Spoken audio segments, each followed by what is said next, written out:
Let me ask you a question. If today you were being honest with yourself, what would you need to understand about Islam for you to accept it? Like, what is the criteria? Yeah, I will read the book. In terms of questions, like what have you understood and said, this is what I need to get from Islam for me to accept it? What I would need to know is that all those radicals, that the Quran would be written in there, that those radicals are not right. That's number one. What's number two? That woman is equal to man. Okay, what's number three?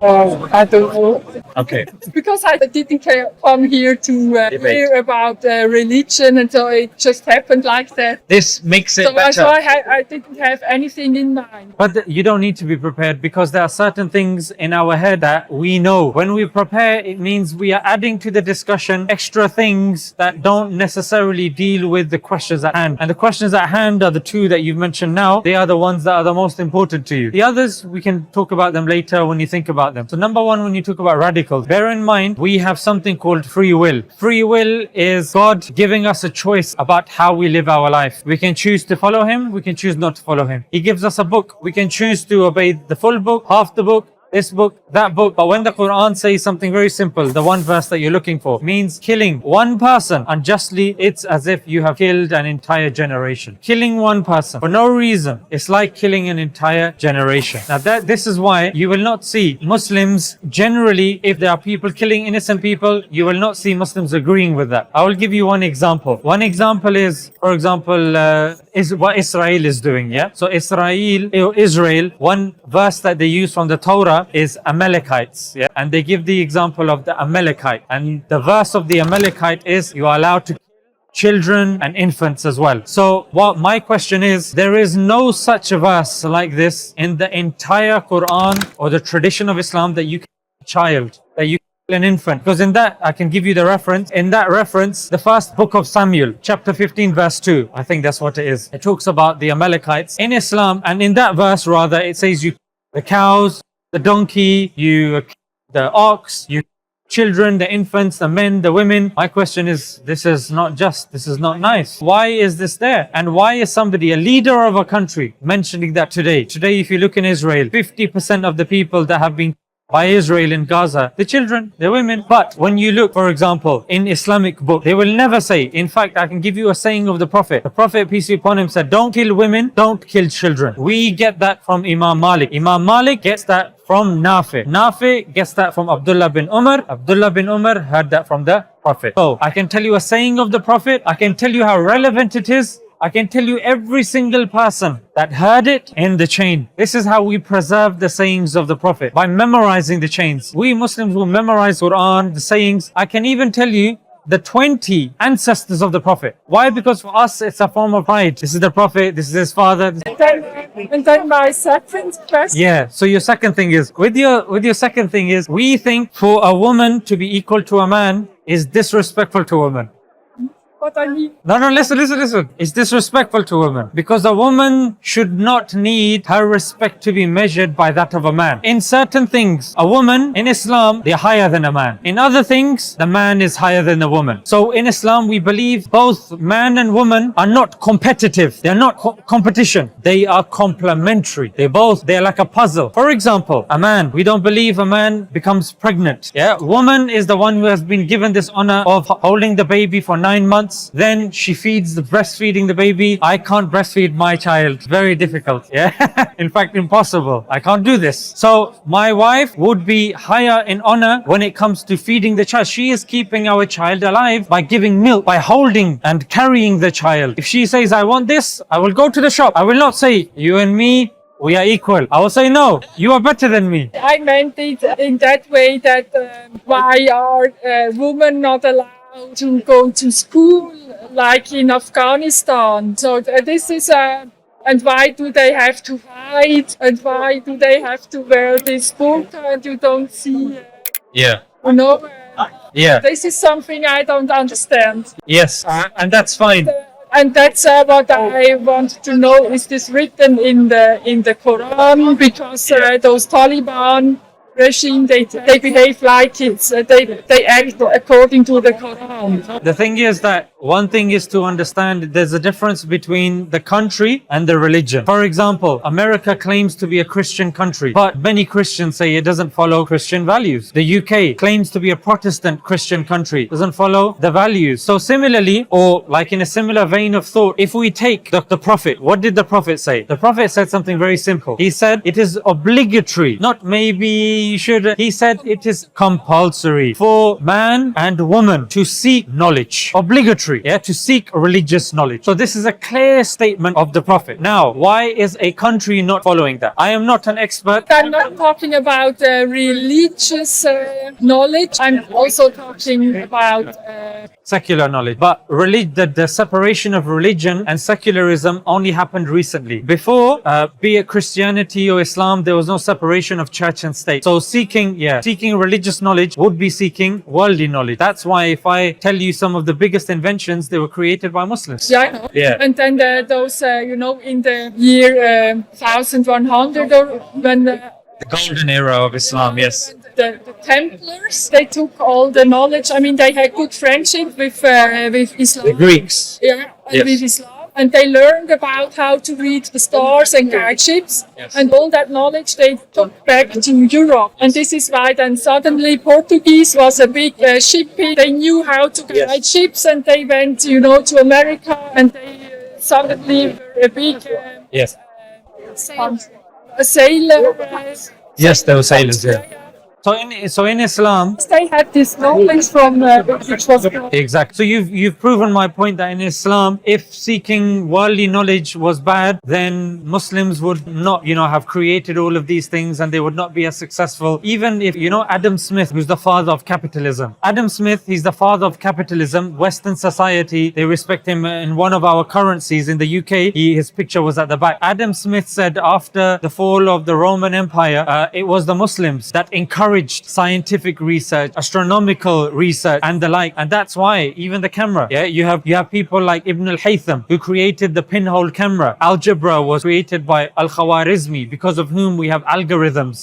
The old map was created by al-Idrisi. So a lot of these things. And bearing this in mind also, that one of the Prophet's wives, Aisha, was a very famous and popular scholar. She used to teach the sayings of the Prophet. Many men would come and learn from her. In fact, there is a book written by Akram Nadwi with regards to muhaddithat in Islam, meaning women that have memorized hadith and conveyed hadith in Islam, which numerate in the hundreds if not thousands. So women learning and studying is not something that's alien to Islam. In fact, the first university, and you can Google this when you go home, the first university was created by Fatima al-Fihri. She's a Muslim, and she was from Morocco, more specifically Fez. The first university by a woman. So my question would be, if women are told not to seek knowledge, then why is the first university? That is the map for every single university on the planet. Why is it that the starting is that of a woman?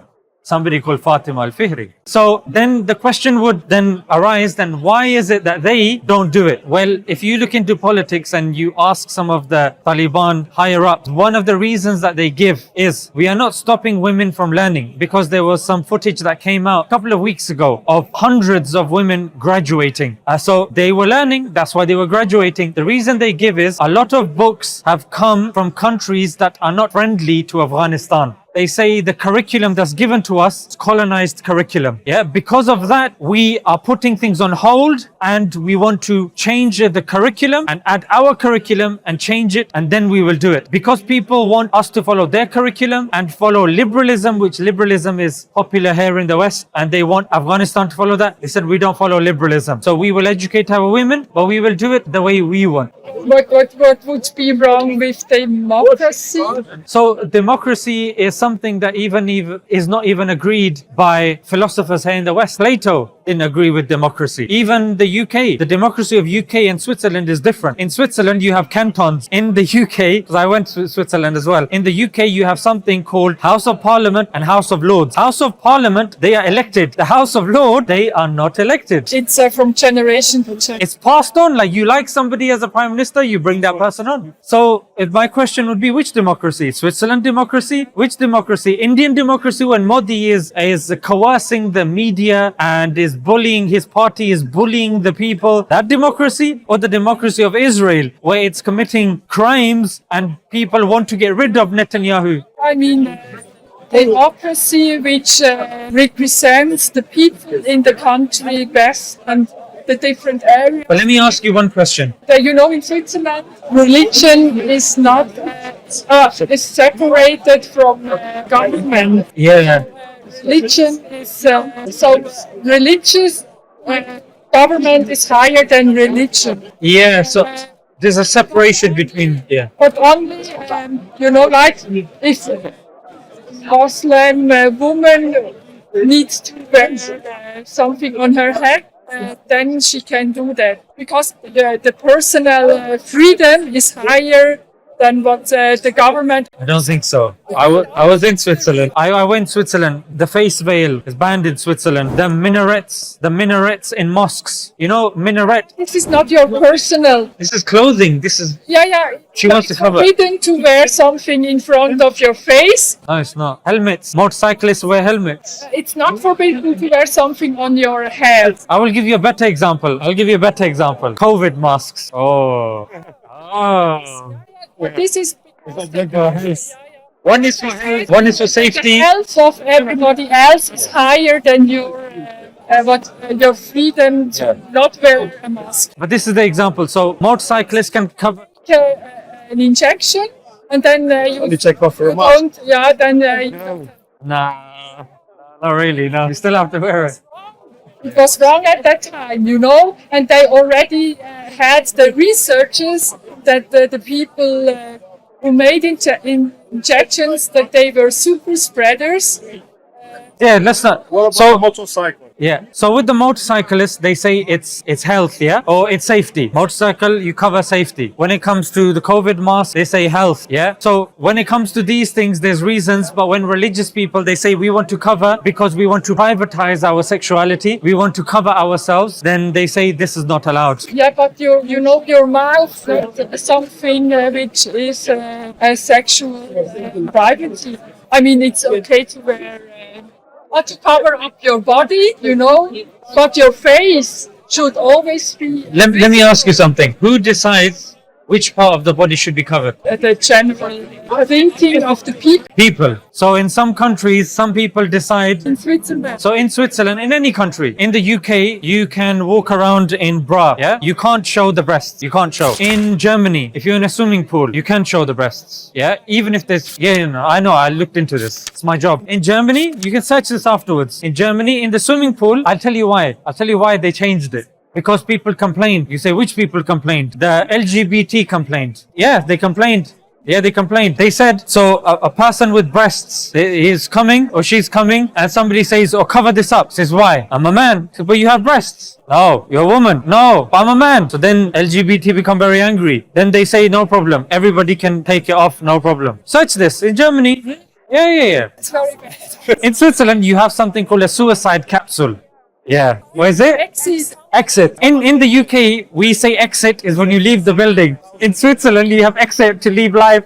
What do you think? This is good or bad? I think it's not good. But it's democracy. No, this is not the democracy. This is Because they agreed. there was no law forbidding this. No law. Yeah. So it was like using a gap in So they're not following democracy in this. No, it's like when you have a company, you don't need everybody in Switzerland to say, okay, you. Or what about life and death of someone? Surely you should be asking the people if we should have suicide capsules. Surely this is one of those things. If you're talking about electing somebody and you want to ask everybody, this is the death of somebody, it's the life of somebody. Surely this requires more people to give their vote. You know, in the United States, you have this death. If you behave very bad, you can be Electric chair, death penalty. Yeah, death sentence. We don't have this in Switzerland. You have a death sentence as well, but your death sentence is a bit different. For example, if somebody is upset with society, maybe he drinks a little bit and then his wife leaves him, his son is unhappy with him, then he says, you know what, I need to go to the I need to go to the capsule, the exit. I want to go to the exit. You have everywhere on the whole planet. I mean, Not sanctioned by the government. Not suicide sanctioned by the government. if it's sanctioned, then you go under the train or, you know. But at least it's not sanctioned by the government or through something that was elected democratically. But when you have that problem, you just told me you cannot go to this exit company because when you go to this exit company, you have to have a lot of checks and proofs and big documentation by hospital. But people lie. Human beings lie. Yeah.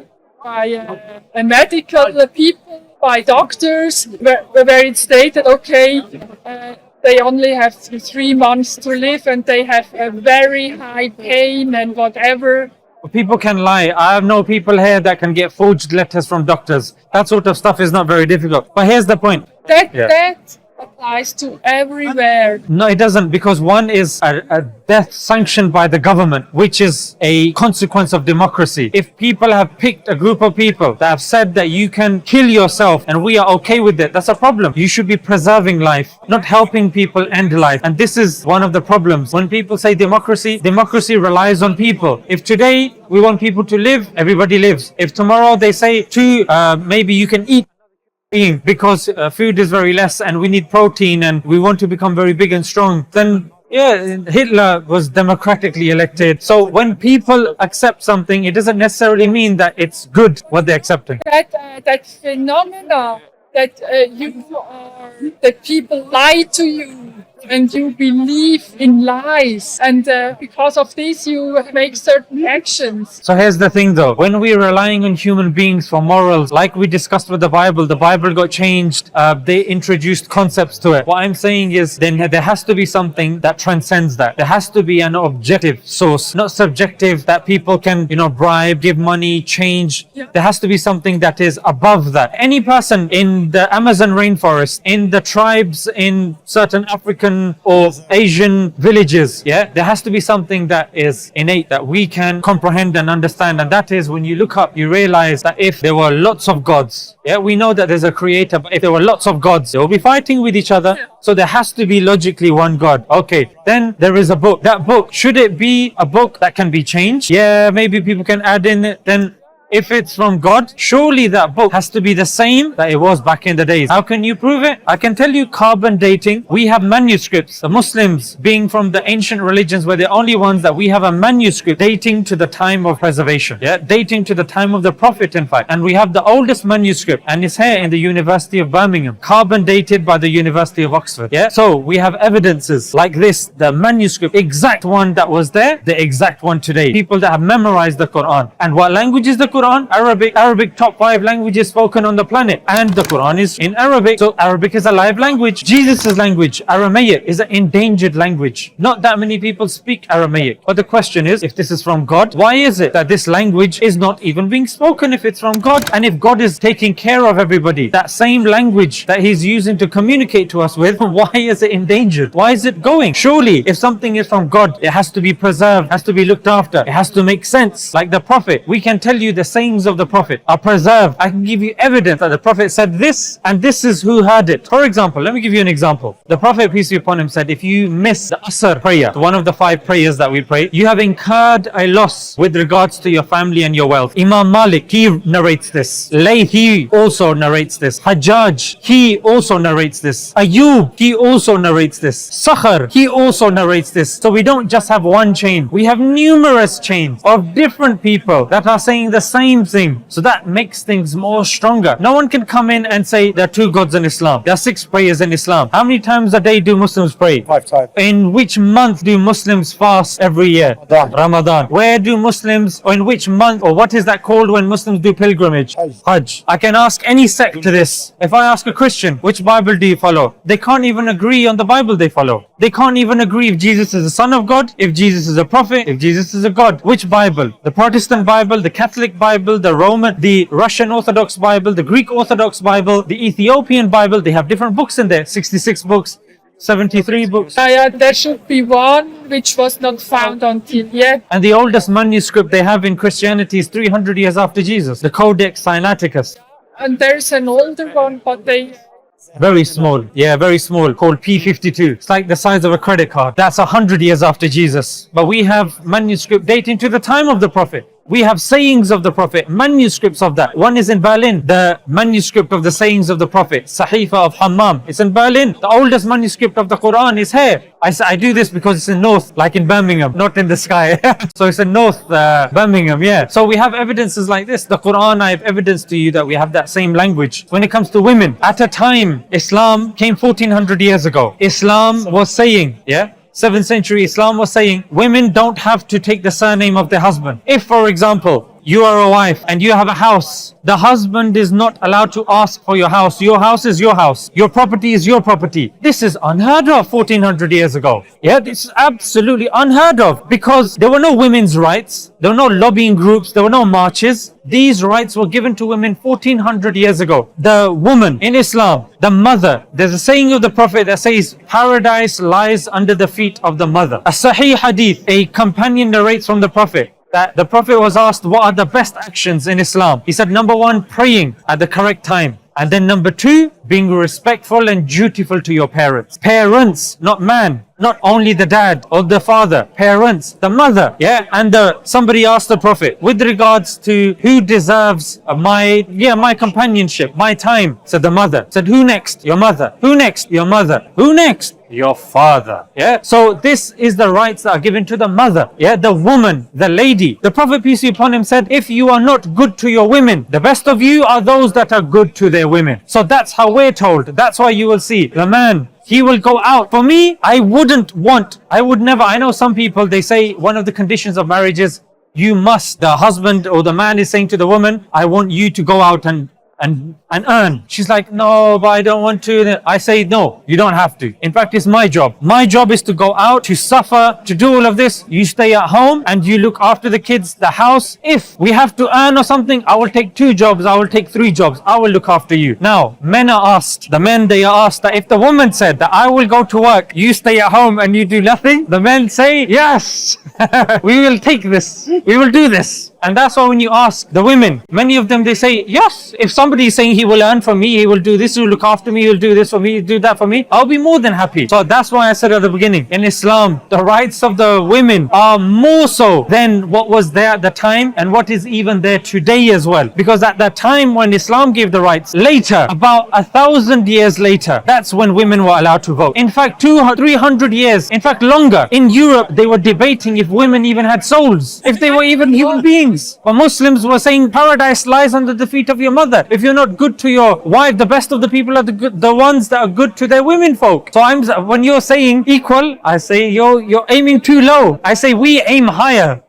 Yeah. Allah says, الرجال بسم الله الرحمن الرحيم الرجال قوامون على النساء, means they are servants. Rijal, they are servants. You have to go, yeah? Yeah, no problem. So I just wanted to say that, with the questions that you've asked, they're very good questions. And when it comes to these things, Islam has the answers. And when you look into Islam, you will realize this is the beauty of life. And when a person adopts Islam and they see Islam, you live life, but you appreciate life. Some people, they say we are alive, but they are not living. So in order to live, one must appreciate existence. One must appreciate the fellow people and having an interaction like this. Like the fact that we are, I don't know if maybe I might not see you again. This is the only interaction. What did we talk about? We're talking about God, about religion, talk about values. This is the beauty of religion. It brings people close together. You're from Switzerland. I'm from the UK. I've never seen you. You never see me. This is an example of religion bringing us together and uniting us under one God and one principle and one truth. So yeah, nice to meet you guys.